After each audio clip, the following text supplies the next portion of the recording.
Unity of Houston is an inclusive church where we seek to understand and live the teachings of Jesus and other spiritual masters. At Unity, we welcome all people from all spiritual paths and every walk of life. We celebrate the diversity of our city and of our world, and we teach love, tolerance, and oneness, seeking to live in harmony with open minds and open hearts. Wherever you are in your spiritual path, you are always welcome at Unity. Join us and discover that the life of your dreams is already within you. A beautiful reminder in a time of unpeace, of not peace, of seeming conditions, of conflict and all of that. And you know, it's just a reminder, the world will never give us peace.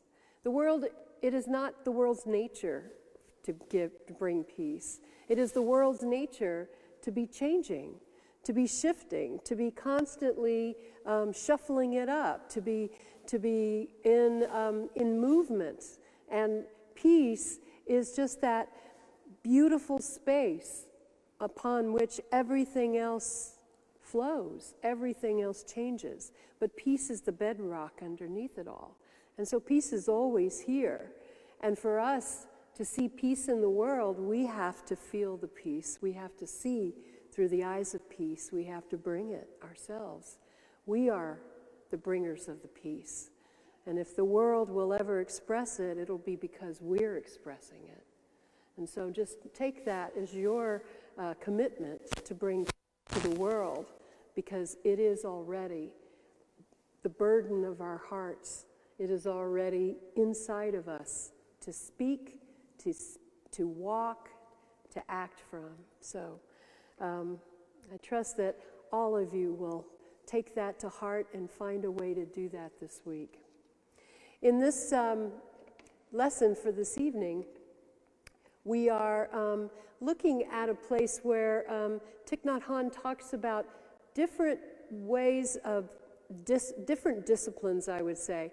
Precepts, he calls them, teachings that come out of Buddhism, but a way to practice a life that is in alignment with deep teachings of understanding life, of understanding love, of understanding our interconnection with all of life, and recognizing that as we bring something true into our experience or up-level ourselves to a higher expression of these different ideals, we are actually bringing it to the world. We are actually making it a benefit to others. We are actually modeling it, but we are also lifting the energy pattern. We're lifting the energetic vibration that others will also be influenced by, whether they recognize it came from me or from you or from over there. There's something that will suddenly lift an idea or bring something into being.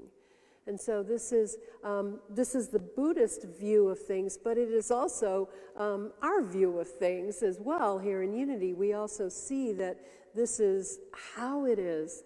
In Thich Nhat Hanh's coining of the term interbeing, he's known for talking about that. He describes a Buddhist understanding of the relationship that all beings share. The impact of the quality and well-being of one life upon all the others. It is the responsibility of us volitional beings to make choices to support our own lives healthfully and in alignment with peace and generosity and loving kindness, so that all may live, so that all may thrive. This understanding calls us to lift our awareness above our own individual good, allowing our practice of self-care and healthy living, healthy habits of body, mind, and soul, to be an example and a contributor to the good of all. The peace we practice in our lives creates the vibration that radiates into the lives of others for the good of all. And so I've called this lesson For the Good of All this evening. Buddhism focuses on the embodiment of the teachings brought into practical experience. It has often been the case in Christianity, it has in my experience, that behaviors may follow a strict code as an article of faith. In other words, in my tradition, in Catholicism, I got really driven into what were the right behaviors, the way to behave, the way to speak, the way to act, the way to be, but not so much about transforming a change inside of me. I always waited for it to happen to me.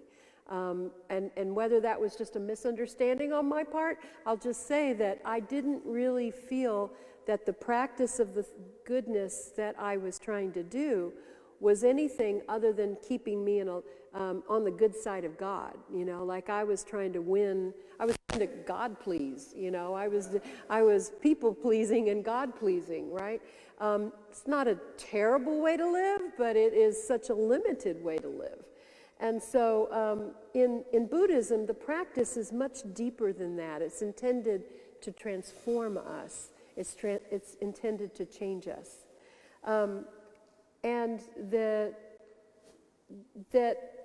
in the cases where we are practicing something by rote, where we're trying to say the right thing, do the right thing, dress the right way, be in agreement with a particular group of people, we find ourselves at war with ourselves in trying to stay good, like do it the good way.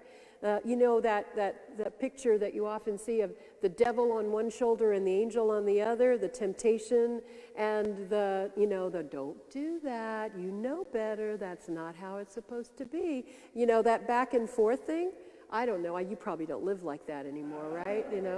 But this whole, the whole thing of it's a habit, it's a pattern that we use in our lives. So rather than a unified sense of peace in an established bond with divinity within us, which is how we could live, right? We could find that we already are the peace, as David and I were discussing, but we're already the pieces within us, but so is the divinity. The Om Namah Shivaya reminds us that the divinity in me bows to the divinity in you. That because I am in touch with the divinity in me, I now see it everywhere. I see it in it all. I see it in bad behavior. I see it in people who don't know it for themselves. I see it everywhere. From that enlightened place, we too can bring to the world for the good of all. They says that young people people find this type of obedient faith that I'm describing, this kind of fake it till you make it, do it the right way, behave properly, as not having anything worthwhile or beautiful or true about it. They're looking for something real, something tangible, and they recognize the smell of it. They know it when they see it. I think we all do at some level. We know when it's real. 2 weeks ago, I talked about my friend from New Braunfels who talked about seeing that the light is on in a teacher that he was finding, and when he came into our church, he perceived that in something I was saying and how I was behaving. He said, your light was on, and I knew it, It's like that, It's interesting that we all have that sense of it. It's sort of like we know it when we find it. Faye says when young people come to Plum Village, which is where he was teaching and where he lived, he says, I always encourage them to go back to their own tradition that they came from and get re-rooted, he says. If they succeed in becoming reintegrated, he says they will be an important instrument in transforming and renewing their tradition. After an interfaith retreat in Santa Barbara, one young man told me, he says, I feel more Jewish than ever. He says, I will tell my rabbi that a Buddhist monk inspired me to go back to him. People from other traditions, he said, have said the same thing to me. Learning to touch deeply the jewels of our own tradition will allow us to understand and appreciate the values of other traditions, and this will benefit everyone. You see how it is? This isn't just for us. We keep thinking, our focus is always on getting ourselves in alignment, on getting ourselves right. Well, yes, it starts here because we're the only ones we can really affect. We're the only ones that we can change, no matter how hard we try to change other people. But I'll say, the most effective way for people around you to behave better is that you start behaving better. As soon as you start behaving better, as soon as you start living right, living according to the consciousness of your deep being, as you get in touch more and more of what is it that really matters to you, and where the love is, and where it flows, and where the peace is, and what brings you peace. When you start to get in touch with all of that, you start to live from that place, you start to emanate it, and people around you respond. And you'll start attracting people who are seeking that kind of experience, or who are bringing it to you as well. The people around you will change because you've changed. Transformation is the goal, not conversion. You notice that he isn't interested in trying to turn them all into Buddhists. He is genuinely interested in transforming the world. And he loves it when they go back and bring the seed of that understanding or that deeper practice, that deeper wholeness, that deeper authenticity into whatever tradition they've come from, because that too will generate and emanate a ripple effect in the world. It will change the world.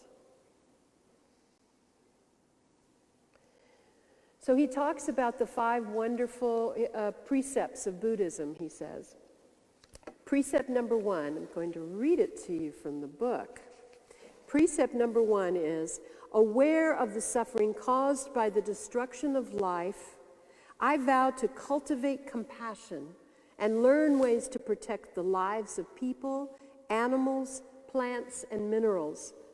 I am determined not to kill, not to let others kill, and not to condone any act of killing in the world, in my thinking and in my way of life.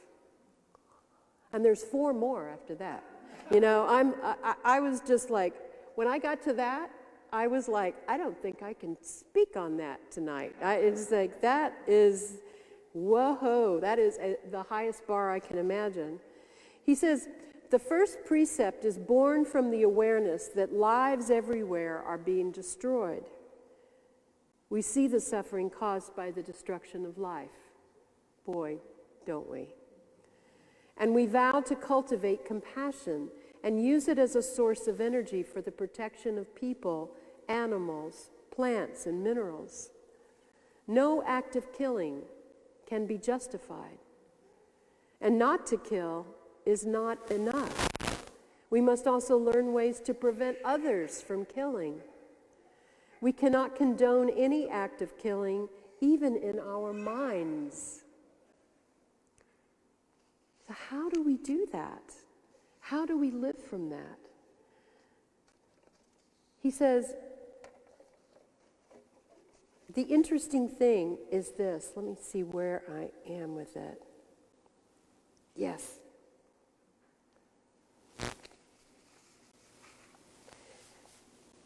So here's what helped me to come to you with this teaching. If we all agree that killing is wrong and killing is the ending of life and it causes immeasurable suffering, one life to be snuffed out, it has a ripple effect in the area. I remember when I did a memorial service for a baby that had been lost as a miscarriage before being birthed even.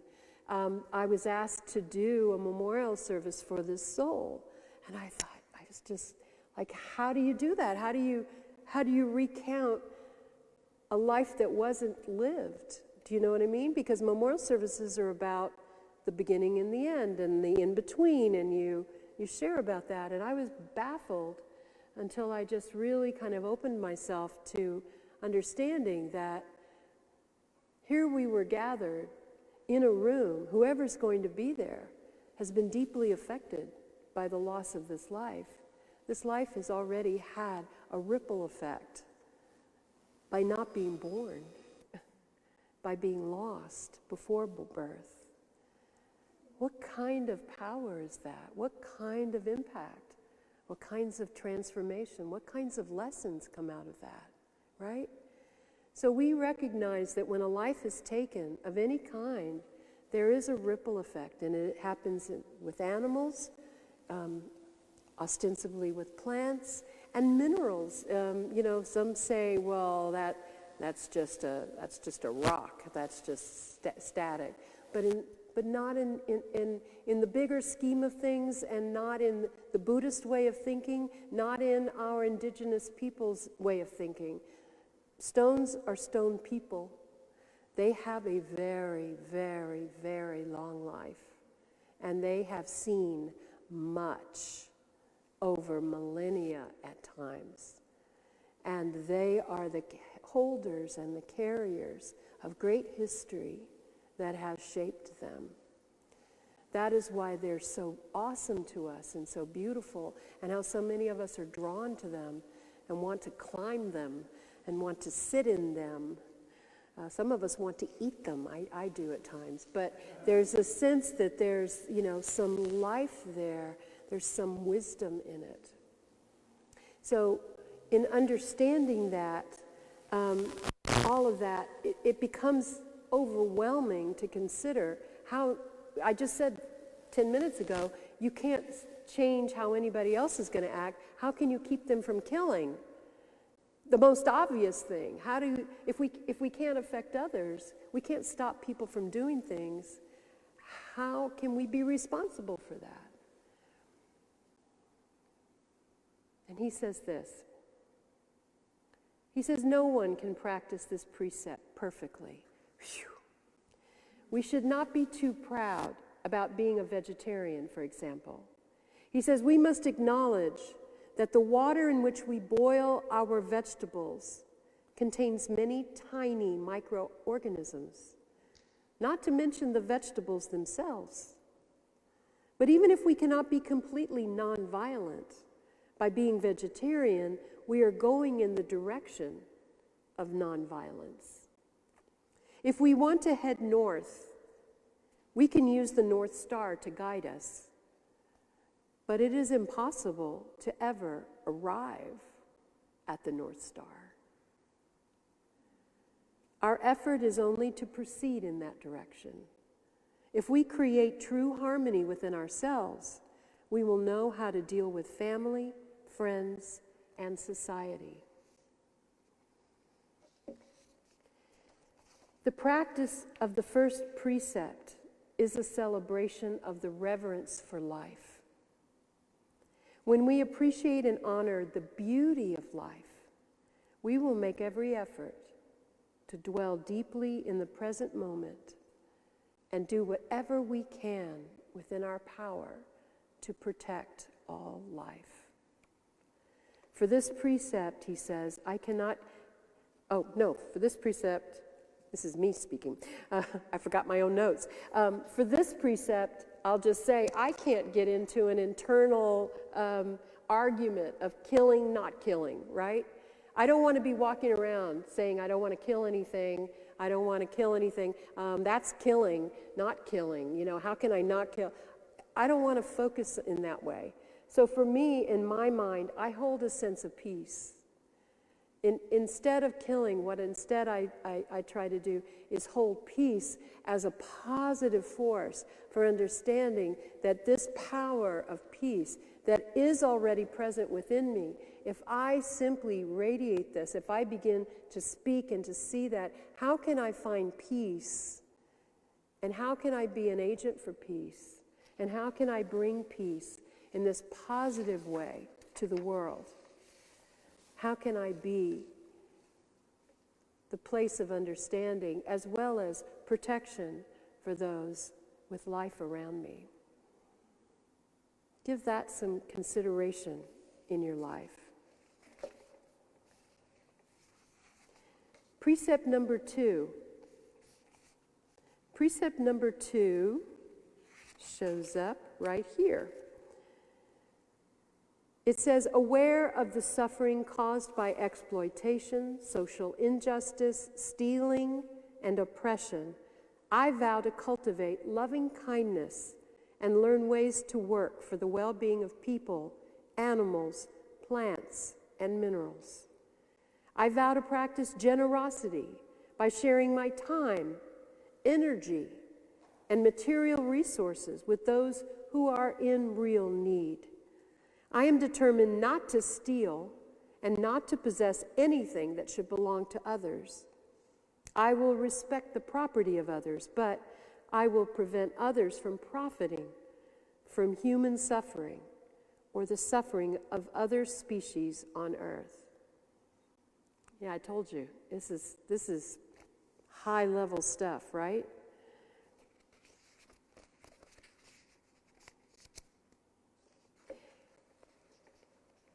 In this part of the not stealing, of the part of coming from a place of loving kindness, instead of not stealing, which again, practicing a negative or practicing a mantra with something that I don't want to plant in myself, for me, I jump to what the outcome of not stealing looks like. And the practice that he speaks of here is to practice generosity. I can get on that bandwagon myself. I can begin to recognize, how could I be more generous? How could I be more spacious, more giving, more aware of where there is a need that I could fill, that I could give to, that I could support? And I practice giving what I prize most. So what I would hoard, or what I would hold on to, or what I feel I never have enough of, for me, right now, it feels like time and my attention. I think my husband would agree. Time and attention to my loved ones.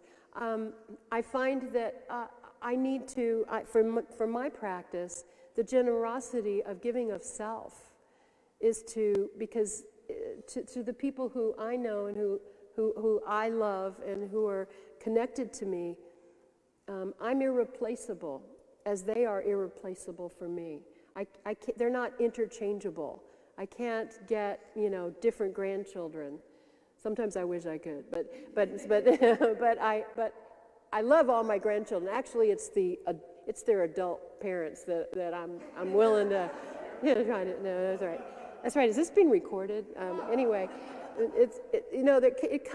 that becomes the challenging generation. But the grandchildren and their behavior and everything, they're precious to me, and they're one of a kind, each and every one of them, and they're just beautiful faces to me, and I can't wait to see what they're going to become. Time and attention then becomes my gift. It also becomes my pleasure. It also becomes the thing that makes my life deeper and richer and more beautiful. Do you see? This isn't a transactional thing. You're not just doing or acting because these precepts tell you how to behave in the world. They are transforming and changing you if you deeply understand the process of it and bring that into your experience. They says, mindful time spent with the person we love is the fullest expression of true love and real generosity. In precept number 3, aware of the suffering caused by sexual misconduct, I vow to cultivate responsibility and learn ways to protect the safety and integrity of individuals, couples, families, and society. I am determined not to engage in sexual relations without love and a long-term commitment. To preserve the happiness of myself and others, I am determined to respect my commitments and the commitments of others. I will do everything in my power to protect children from sexual abuse and to prevent couples and families from being broken by sexual misconduct. That, again, an incredible responsibility if we're looking at it from the standpoint that we, by our own actions or by our own consciousness, can make an effect there. But this precept indicates that where we are leaning, where we practice a great reverence for love itself and for the use of our bodies and expressions of love, that where we have great reverence for that and where we respect the bonds and the commitments that others have made to each other, where we would not support violating that for any reason, and we ourselves would only enter into commitments that we feel fully ready to engage ourselves in. That becomes a holy commitment, and it can't help but build a deeper sense of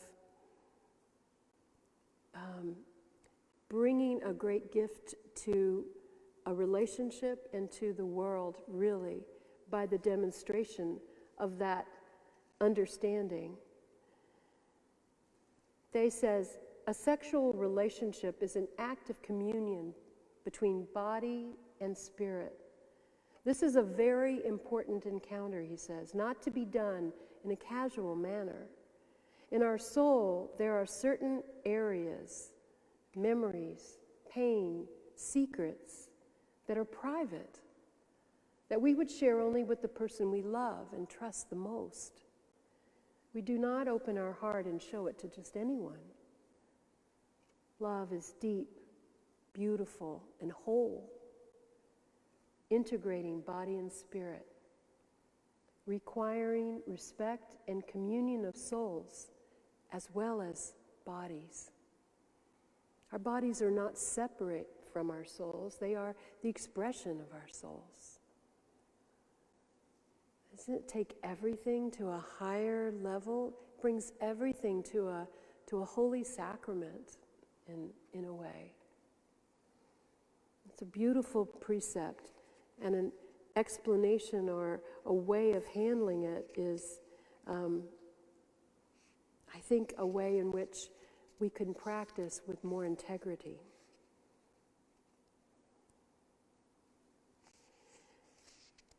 Precept number 4. It gets better. Let's see.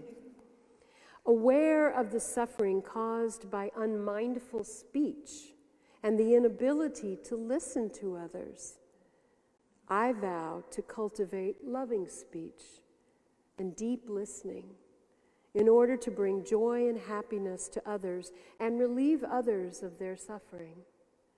Knowing that words can create happiness or suffering, I vow to learn to speak mindfully, truthfully, with words that inspire self-confidence, joy, and hope.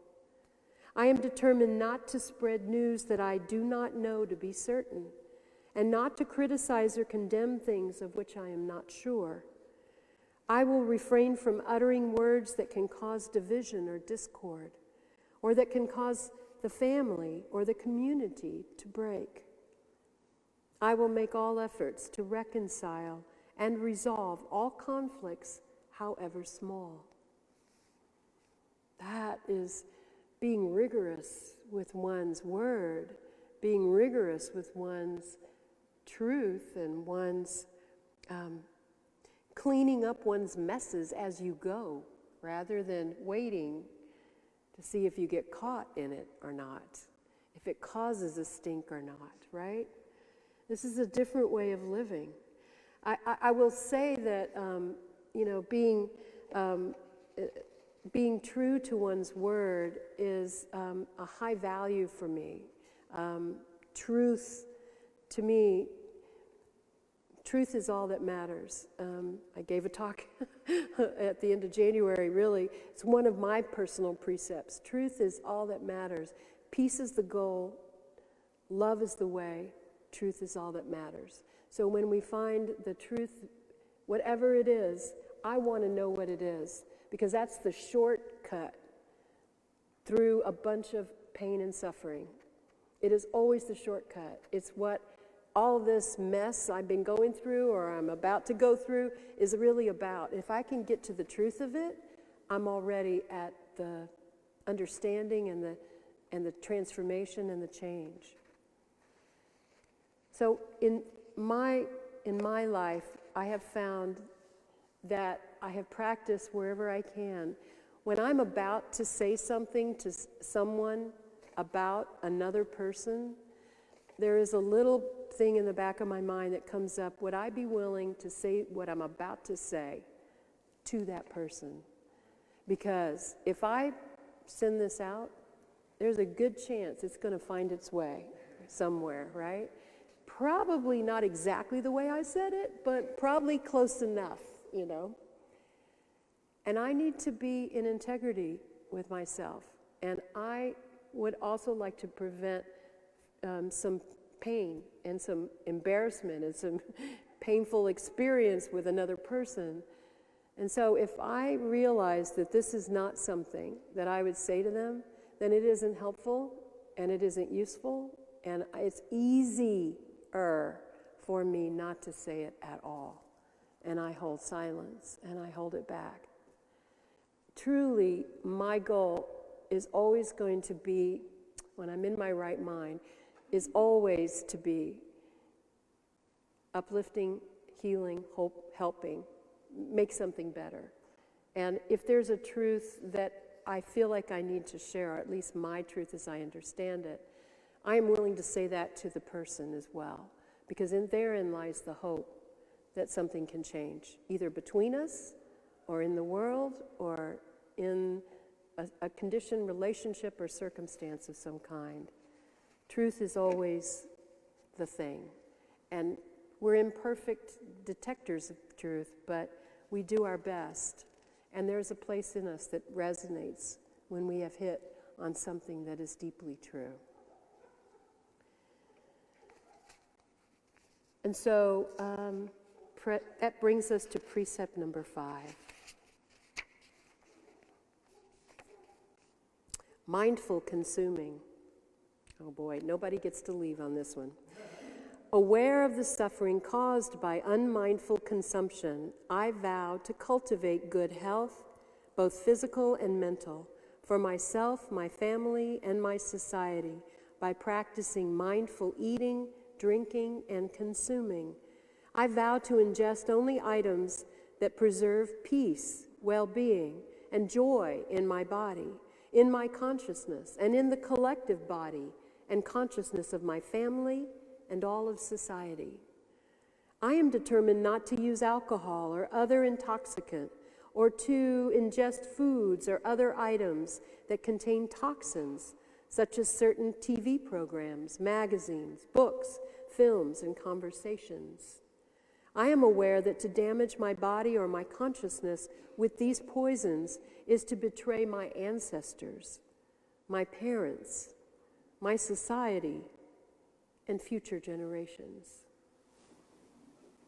I will work to transform violence, fear, anger, and confusion in myself and in society by practicing a diet for myself and for society. I understand that a proper diet is crucial for self-transformation and for the transformation of society. Whew. That's a square. That's an arrow straight into the bullseye of American society, isn't it? Western values of consumerism. We already know that how lopsided consuming on this planet is, how lopsided it is in the ability for renewal to happen. It has been a great contributor to climate change and to the things that are changing massively. Lifestyles, weather patterns, growth, food growing patterns, the seas themselves rising. There's just every indicator that we are out of balance, and we have brought our planet out of balance by our behavior. That should be a pretty good reason to revisit how it is that we consume. What is it that we consume? He says, according to the teachings of emptiness, non-self, and interbeing, he says, your body is not yours alone. It also belongs to your ancestors, your parents, future generations, and all other living beings. Everything, even the trees and the clouds, has come together to bring about the presence of your body. Keeping your body healthy is the best way to express your gratitude to the whole cosmos, to all ancestors, and also not to betray future generations. You practice this precept for everyone. If you are healthy, everyone can benefit from it. When you are able to get out of the shell of your small self, you will see that you are interrelated to everyone and everything, that your every act is linked with the whole of humankind and the whole cosmos. To keep yourself healthy in body and mind is to be kind to all beings. The fifth precept, he says, is about health and healing. In understanding how it is that we can bring something more into being is to take care of the physical body that we have, to take care of our souls, our spirit, to bring forth into this expression more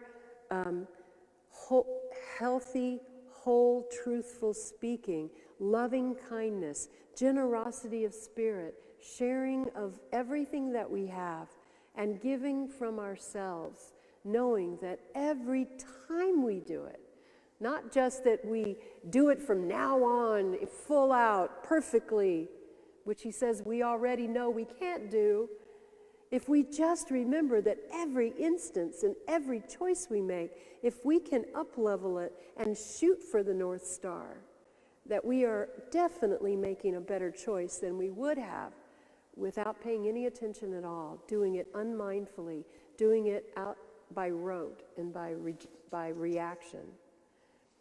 He goes on to say in Christianity, the teachings of Jesus on love and peace are like those of the Buddha. He says all precepts and commandments are about love and understanding. Jesus gave his disciples the commandment to love God with all their being and to love their neighbors as themselves. This is just what we've been talking about throughout this evening.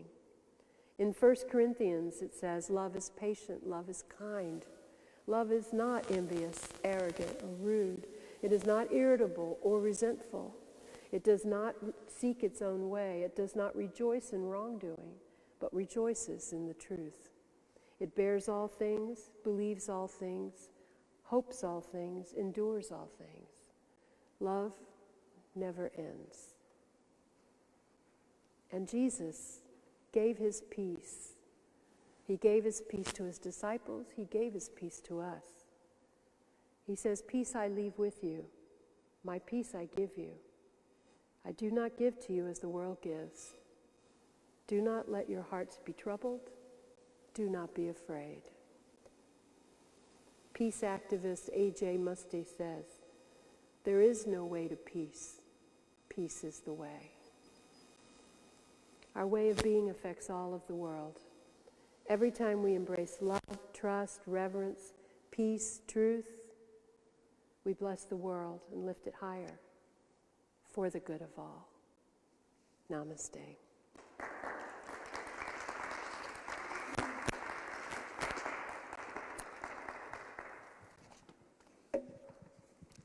Thank you for that talk. It's so great to be able to spend time just listening, and your piano playing was so beautiful before the service. I was just so happy to be here, and just be in this space together. So, to me, the spiritual walk involves more and more honesty and integrity, like greater and greater, finer grained levels of honesty and integrity, and it's like there's always more. And And I think of honesty too as not just not lying, but being aware, like recognizing how the universe works, recognizing who we are, recognizing, who I am as a divine being having a human experience. That is honesty. There's always more to learn about anything. Well, and the point is, if I adhere to a precept of truth, like I said, I'm my eyes are on truth, my eyes are on peace, my understanding is love is the way, then it becomes easy touchstones to ask myself, how can I apply those things I not just say I believe, but that I can feel my attraction, my pull to them. If that's the case, then how can I be them, or how can I act on them, or how can I bring them to mind? Because I wasn't acting that way just a second ago. I know I wasn't, and I wasn't thinking that. I was all spinning around up here. But if I get out of my head and get here, then suddenly I know there's something easier. And like you said, that relentless willingness to refine it, to be more of it, to be it more often, to expand the definition of what I thought it was, always discovering all the ways in which I've kept my life too small, where I could be bigger and better and more and be more joyous and more amazing and more, it's like have a life that's more amazing and bring people that you just didn't even know existed could be in it, It's like its own reward, right? Yeah, and that's another aspect of honesty, right? Is what is going to lead me to have a fulfilling life? What can I stop doing that is not emerging, leading me to that fullest, highest self, that best self, that joy of being, and doing that, like you with your music, I think, because it seems to bring you joy, brings us joy. Thank you. When I need time to digest this, it is like I can tell you've had a little time to process it, and so you're in the zone of joy and fulfillment, and I get that too, but I get that idea. I don't get it viscerally as much yet, because I want to acknowledge that these 5 precepts are based on a fundamental premise that's inherent in Buddhism. It's not like this is like a new discovery, but anyway, our lesson tonight is standing resolutely on the thesis that life is suffering. That life is killing people, but us breathing kills things. That is just inherent in the human condition, is we kill things. My vegetarian friends, might refer to the fruits and the vegetables that they eat as gifts, but when you pull a carrot out of the ground, there's something more going on, So, and this is not necessarily a reconciliation for that, but sort of a divining rod of, you can lead toward the North Star. Okay, beautiful. But there's a part of me, the little bit of a cynic in me is thinking, now, why would I do this? Why would I stand on the premise that life is suffering and I need to be better in all these things? It's not that, it's only a page flip away from being a God pleaser, just to be a little mischievous about it, and to poke some of what's being said here tonight. But I think that you get on the other side of it, and it is about fulfillment and satisfaction and joy. I also want to acknowledge that it's a little late on time, and I'm just dying to bring up something else here. I'm gonna do it, and you hang in there just a second, okay? We're going to keep talking, right? But what motivates me in sharing it is that it's relating to real life. I don't want to be so heavenly minded that I'm no earthly good, nor does Thich Nhat Hanh. Let's be real, right? And what I'm chewing on with a fair amount of discomfort is how to be with bullies. All right? What do you do with a schoolyard bully? How do you stop them? Well, you beat them up. No, you don't do that. You can't do that. But to be a pacifist in the presence of bullying is going to get you beaten up. And to be a pacifist in a world where might makes right implies that there's enough space, and I mean this metaphorically, I mean it physically in physical space, and I mean in time and space, that there is enough space to wait it out. And in the face of the scale of bullying in the world right now, and if you hear that as political, then enjoy that. That's not my point. It is inherent. It is inherent in our world's condition right now. And in the face of bullying, where's my North Star? And what inspires me asking it, and then surely I'll shut up and let you answer. I'm looking at all of the leaders of the world right now, sort of figuring out, WTF? You know, what's this for? What am I supposed to do here? You know, how do I respond to this? And so far, they're trying to be strategic, but it's some version of muscle flexing, and that's the precursor to becoming the bully. And we certainly don't want that, right? So I'm just like scratching my head, and then this lesson tonight comes up. Point to the North Star. And bring some wisdom to that, Shirley, please. Well, I think we sometimes have this idea that love is sweet and always calm and kind of passive, and I don't think that is actually accurate. I think love involves setting hard boundaries sometimes. Love is sometimes, this is my boundary, this is my limit, and crossing it is unacceptable, and I'm unwilling to allow myself to be treated that way. That's love, too. So I think setting boundaries, having some sense of justice and willingness of what do we want? What do we want this world to be? How do we want people to live? And I know, like for me lately, when I'm out walking my dog, sometimes at 10 o'clock at night, I'm like, I want everyone in the world to have this, to be able to walk safely down the street and not worry about bombs or having to flee or where am I going to get food or that kind of thing. So just allowing that to emerge through us, that this is the world we're going to create. This is the world we are creating, and it looks like chaos now, and it is chaotic in some places, but I think we need to be willing to stand firm, and that doesn't always mean being sweet about it.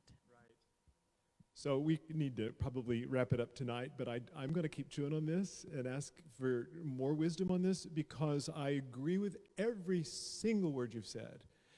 And when those boundaries are violated, then what do you do?